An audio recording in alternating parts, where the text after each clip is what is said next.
freaking first cut. Golly. Welcome to the First Cut Podcast. I'm Rick Gehman, and this is your round 2 recap for this week's BMW Championship. And joining me to break it all down, it's Mark Immelman. Mark, good to see you. Good to see you on a Friday night, Rick. I thought you'd be out gallivanting somewhere, but no, you're working as usual. Hardest working guy in show business, you. Oh, gee, thank you. It's still 3:50 on my coast, so plenty of time to still go out and gallivant after we get the work done. Yeah, but 3:50 in Vegas means nothing. I mean, you could still be going. All right, good. Anyway, doesn't matter. Doesn't matter what time it is here. Mark, we are seeing absolute fireworks in Baltimore because scoring is unbelievably good. Before we jump into the specifics, Caves Valley is not presenting much resistance to these golfers. And when they put their ball in hand, play preferred lies over the first 2 days, the best players in the world are certainly taking advantage of it. Yeah, it's summertime golf in the Northeast, with bent greens that need a lot of moisture to keep them alive in the heat. And we've been especially hot, so those things were getting spritzed anyway. And you're getting some storms rumble through there, the summertime storms. It becomes target practice. And Rick, when I was watching these scores get posted today a little bit, I started to think back to Medina, because this event is played in the Midwest, basically. I mean, Caves Valley is as far east as it's what it's been, but it's the old Western Open. So Chicago and those sorts of places host this event. And Medina in Chicago, I recall, and help me with my memory here, but I think Patrick Cantlay shot 22 under and lost by 3 to Justin Thomas around Medina, which is a large golf course. And we're seeing more of the same sort of thing here. These guys, you're right, ball in hand, very receptive greens, pure greens, so the ball's stopping where it's landing. And when you give a professional golfer that, even the heaviest rough is not going to defend the place against them, because when they hit those jumpers out the rough, they hit the greens softly, they stay on the surface. So greens in regulation numbers go up, so bogeys go down, and you can reach par 5. So, par, I sound like Bryson, par becomes like 68 on a course like this, and that's what you're seeing. So you're absolutely right. Patrick Cantlay at Medina, 22 under. That was 3 shots behind Justin Thomas in 2019, getting the job done there. And you mentioned Bryson DeChambeau's because he was the storyline on Friday. He almost did a real big thing, but he did a thing. Mark, he shot a 60 that included a putt for 59 on 18 from 6 feet 3 inches that he left on. At least the left on the pro side, even though it didn't touch the cup. But Bryson was in complete control of his game. A 60 is 12 under par. He had 2 eagles on the card. I mean, this was peak Bryson out there today. It was. And isn't golf crazy? Because he was kind of almost on nobody's radar for a while there. And everyone was like, where's Bryson? He's not playing very well. And lo and behold, the guy goes out there and has that putt for 59. And it was a spectacular day. He did everything correct. But if I had to critique, it's hard to critique 60 because it's just virtuoso, even though it's not 59. But that putt for 59, I've called him a bunch, and that he was out of routine on that. He went quicker over that putt than he ordinarily does. Normally, when he stands behind the ball, looks down the line, he'll take 2 practice strokes, perhaps 3. He took 1. Got in over it, pulled the trigger. It was like he was. I don't know if he was nervous. He was obviously aware of it. He knew what was going on. He knew what the score was from. And it was one of these 7-foot uphill. And you're saying to yourself, hey, on the putting green, I ripped this thing in there 9 out of 10 times, 8 out of 10 times. And so I think there was a little of that on. Perhaps he didn't talk to the print media afterwards. He did talk to TV and radio. And I don't know if anyone asked the question. I haven't seen the transcripts to say, look, were you out of routine or were you just convinced about the line? But that's interesting. But if he said he was convinced about the line, sorry, my counter would be like, Bryson, you're the guy that leaves no stone unturned. You do the same thing on every shot. He's basically calculated exactly what he needs to do, from weightlifting to eating to drinking to the whole thing, so he can perform his best. And then on the most fundamental of shots he faces coming down the stretch there, he gets out of what he normally does. Now, I'm not critiquing. I don't know what was going on inside his mind, but he was out of routine over that putt for 59. That's interesting. I saw the one practice stroke. I didn't know if that was normal for him or not. And he definitely knew where he was at, because after that ball, his approach, he flew it past the hole and it kind of spun back down below, 6.5, 7 feet. He was giving it a little Yeah. fist Mhm. pump and a little point. He knew exactly what that putt was for, Mark. Yeah, he did. And what a thrill. I mean, shucks. I think I've had a putt for 62 one time, and I was like, I couldn't draw the putter back. So I can imagine what it feels like to do that number. And I was watching it on PGA Tour Live, and a colleague of mine, Mark Carnevale, former PGA Tour Rookie of the Year, he will not say the number. He's that superstitious about it. Yeah. So on the call, he said to Brian Katrick, who's in the studio, he goes, "Okay, BK, you can talk about what this is about. I'm just going to tell you that this thing's on the left edge at best." And it turns out that Bryson started it outside the hole. So it means a lot to everybody. Even if you're languishing in 50th and you shoot 59, it's just one of those special achievements. And I mean, I was already thinking, because, this is one of my prized possessions that actually lives on my desk. I think I've shown you this. This ball here, That's a you can JT see ball, that. right? It's a Justin Thomas 59. Yeah. Yeah. I called it in, turn the right way. I called it in a way to Sony. I called his 59. So after he'd done the signing and stuff, and I said to him, "Can I have the ball?" And he had a selection of them that he'd used. And this was one of the balls he used. And I was like, man, I got to call a 50. I got to call a 59, not shoot it. So I was hoping for Carney's sake. I'm like, dang, bro, I hope you get this, because not many folks have called a 59 before. John McGuinness, incidentally, has done a 58 and a 59, both on one on Furyk, one on Snedeker at the Wyndham. So, pardon me, two 59s. I don't know. I can't remember who had the 58 at Travelers. I think it was Bill Rosinski and the radio crew. Anyhow, but it's just a special thing. So, and I see our Jacob, just added into, our producer added into the chat, that Spieth was playing alongside JT on that 59 at YLI. Daniel Berger, incidentally, was the third member of the trio. So Spieth almost got to watch a second 59 from the front row seat today. So it's just special. And I know it's long-winded, but the players are aware of this, and it's a special sort of a thing to achieve.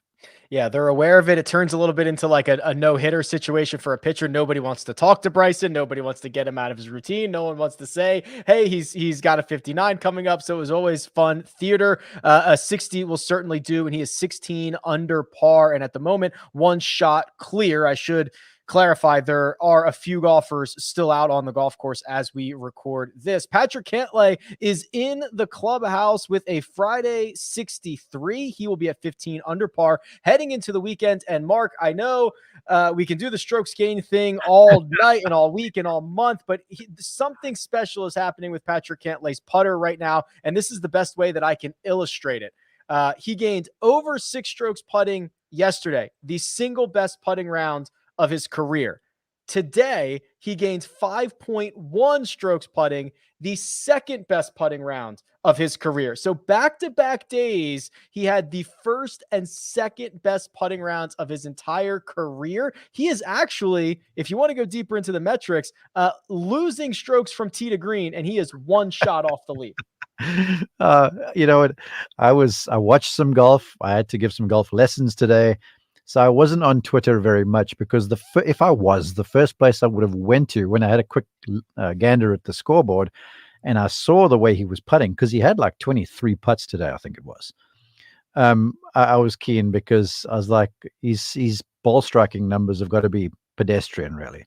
So I hadn't looked at KP's Twitter account, because I would prepared to bet my mortgage that he has made some quip about the fact that he's losing strokes from tee to green and he's putting so well. And then I wanted to ask you, because I knew we were coming on. I was like, okay, Rick, normally I know you fade these cats over the weekend when they're putting well. What are you going to do? Because this guy, even though, because it's deceptive, because I watched some of his round, he was hitting the ball just fine. Yeah. Now, remember, like I always say to you guys, you can hit the ball to 20 feet under the hole, and that's better than 15 feet above the hole on greens like this, for argument's sakes, and you've got an easier putt, but you're going to lose strokes to the competition for that approach shot. So this is a delicate situation statistically for me. Yeah, he has actually been he's been very good on approach, but he's been horrible around the green. So that's really the scenario in which you can get where he loses tee to green, but he's doing the putting thing. Yeah, and I would have told you after Thursday's round, there's no way he can putt like this again. And of course, he goes out and gains another 5 strokes. So the thing is, he banks those. You know, they don't take those strokes away from him heading into the weekend. He is certainly, if he gets back to being Patrick Cantlay, where he just stuffs everything in there, he's going to be just fine. So he'll be one shot behind Bryson DeChambeau. And as we talk, Mark, Jon Rahm is making a bid, as he tends to do, to be at the top of the leaderboard after this round 2. He has currently 5 holes to play. He is 14 under par, 2 shots off of Bryson's pace. He just made eagle on 12, in which he hit, he went at a 261-yard shot to 8 feet, 9.5 feet. Yeah, rolled it in. And then he followed that up with a birdie on 13. So as we have said countless times over the course of the past couple of months, Jon Rahm continues to be dialed in and continues to be in contention. Yes, and I wanted to say this, typically, now there are outliers, there always are, but typically on a soft golf course like this, when it becomes a scoring bonanza, it is a putting contest. And I quickly looked through the numbers. DeChambeau, I think he's 5th putting, strokes gained. Cantlay is, I'm sure, number 1. I didn't look at him. And Rahm is currently number 3. So you got the top 3 guys on the leaderboard, 1, 3, and 5, I think it is, or maybe 1, 3, and 4. I'm not sure about DeChambeau. And this is going to have to continue over the weekend. You can argue with me about ball striking till the cows come home. You're going to have to make putts. And as the thing about Cantlay, it wasn't just the rudimentary stuff that he made. He made some sweeping things from right to left, left to right, uphill, downhill. And that is going to be the recipe for success. Last year, in fact, last time around BMW, you ask anyone about that event at Olympia Fields, what shots define that, and they'll talk about the Dustin Johnson sidewinding make to get into the playoff, and then they'll talk about Jon Rahm's 60-odd footer with 15 feet of break from left to right that he buried to win. It's going to be the same sort of thing, in my opinion, as we head into the weekend. Well, as we head into the weekend, our friends over at Caesars have released the odds. We're going to talk about those, but first we're going to take a quick break and hear a word from our partners. And we're back. Mark, I don't want to be the one that calls this a 3-horse race, so I'm going to blame it on Caesars here, because they have outlined the way this is going to go over the course of the weekend. Jon Rahm with holes to play is the favorite, plus 188. Bryson DeChambeau in the clubhouse at 16 under is plus 225, and Patrick Cantlay minus 15 is plus 350. They are the only golfers below 20-1. So I'm not going to say, I'm going to let Caesars do the talking. They're calling this a 3-horse race. Yes, but remember that recent podcast we were all on, and I talked about the chaser's freedom? Yes. And the leader's peril. You know, when you're playing with the lead, things are different. In fact, one of my lessons today, I had a mini tour professional who's had a couple of victories, and he's sort of really playing into his own. And I expect him, through tour school, hopefully to make it onto the Corn Ferry Tour. And we were talking about statistics, and they don't get the benefit of stats. But he said to me, he goes, it just feels different over the weekend, and especially in the final round. He said it just feels different when you've got that 5-iron in your hand from the rough. It especially feels different when you've got that 6-footer you got to make to stay tied or one back, whatever the case might be. So he goes, there's that element, there's that emotional element that's brought to bear. And that's when you're playing close to the lead like he has been. He goes, then again, when you're sort of out of it and you tee off on Sunday and you're 40th, you just let it ride, because you're either looking for something or hopefully you find that special day and you play your way up the leaderboard and make some extra cash. So with that being said, looking at some of these numbers that have been shot, like today we had rounds, 12 under, 9 under, 7, 7, more than a handful of 6s, a bunch of 5s, which to me was, shucks, it's looking like par is almost 69. Yeah. So I'm looking at a situation, I didn't look at the scoring average, I'm sure you can, but I'll tell you this right away, I'm prepared to bet that someone from down the leaderboard is going to go out there and shoot that 62 or 61 or 63 even. Like if someone at 9 shoots 63, which is 9 under, that gets them to 18. Mhm. Now, that might not suck DeChambeau in, but when he's on the leaderboard and you start to see these people coming up on you, and all of a sudden you miss a few putts and you miss a shot and you make a bogey, God forbid, on this place, which is unheard of, that can get into your mindset very, very fast. So, yes, they are the favorites, especially Rahm. He should be. Cantlay has contended in this event before. He's had a fantastic year. In fact, the way he's playing right now, and given what Morikawa is doing, if Cantlay wins this and then wins the Tour Championship, I think he becomes the player of the year because he's already got 2 wins, right? Correct. So there's a whole lot going on at the top of the leaderboard. But those guys down in behind, they know what's out there, and they're going to go out and they're going to play offense, and someone's going to get it. And someone's going to get it tomorrow, and they're going to tighten up the leaderboard, and someone's going to get it Sunday and come in from behind. And who knows, those leaders might just wobble enough to give the chaser a chance. Well, if you're listening and you think that someone's going to go out and shoot something low, there's plenty of options. Everybody else is 20-1 or longer, and there are only 11 golfers shorter than 100-1. So plenty of value if you think someone is going to make a move on that Saturday and position themselves into Sunday. And of course, after each round, we'll be back to break it all down. But for now, let me thank producer Jacob, does all the hard work behind the scenes. That right there, that's Mark Immelman. You can find him on Twitter at Mark_Immelman, and you can find me at Rick Run Good. This has been The First Cut, and we'll catch you next time.